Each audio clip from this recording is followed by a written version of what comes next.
Hi Lakers, this video is to introduce you in how to use equations of lines in Desmos to create objects.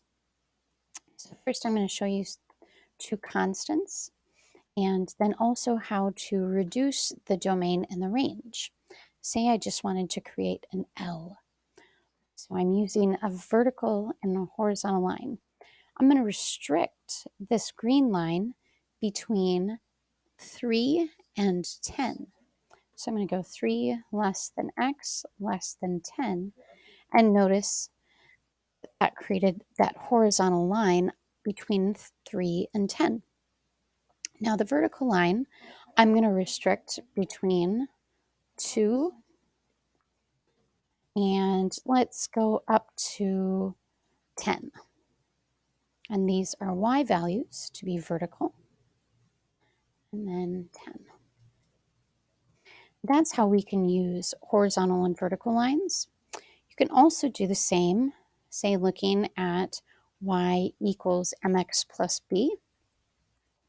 Well, to get the slope, say we want a line between the top of the L at 10 down to the bottom L at, say, 10 and 2.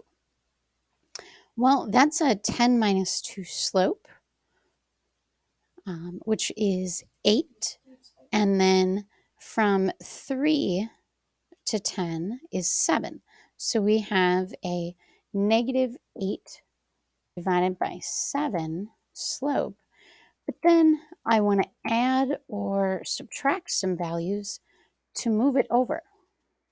Notice that as I'm increasing these numbers, it's moving it closer and closer to the L. Now that's too far.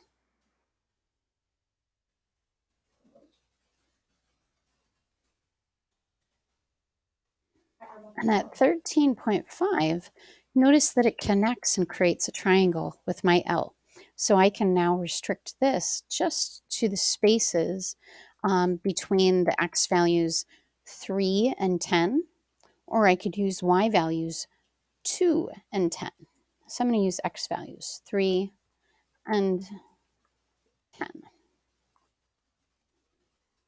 And that completes the triangle.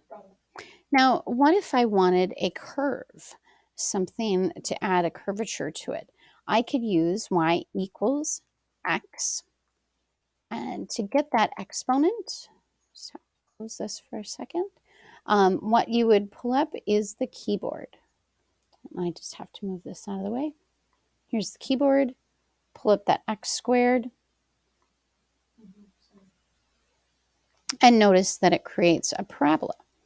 Now, what you'll want to do is put parentheses around this and then add or subtract some numbers to move it around. I'm going to widen my parabola and I'm going to bring it between that 3 and 10. I'm going to widen it by multiplying it by a fraction. And isn't as wide as I'd like it. And I'd like it to be centered at, say, 7 or 6.5. Now I want it wider. So I'm going to increase this number in the denominator.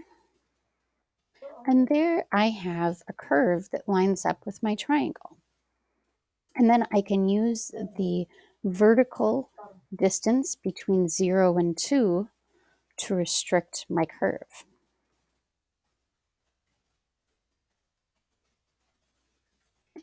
Here I've almost created like a sailboat type picture. So you can use parabolas this way. You might also want a parabola that goes upside down. Negative x squared. Having a negative, which would bring things down, would reflect it over that y-axis. So you could use functions like this. One additional function that might create shapes you like is the cubic function. That creates curves, as you see in this green. You could also have circles.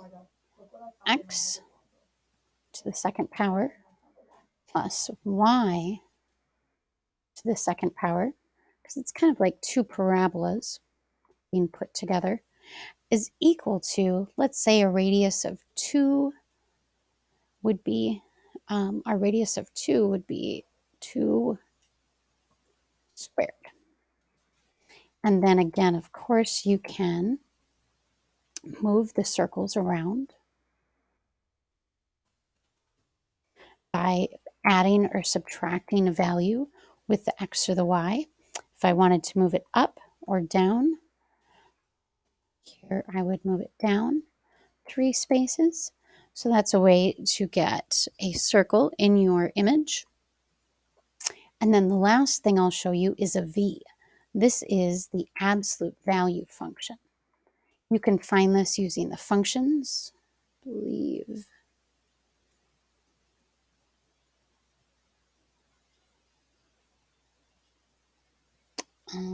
I can't remember where it is located, I'll be honest. Now, but I know it's in here somewhere, or you can just simply type ABS. Oh, and there I find it right here, absolute value.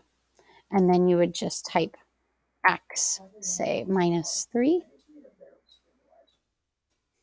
and then start opening up a restriction to create a specific part of that v with the domain or the range. Thank you for watching this video. Please reach out to me if you have other questions about shapes.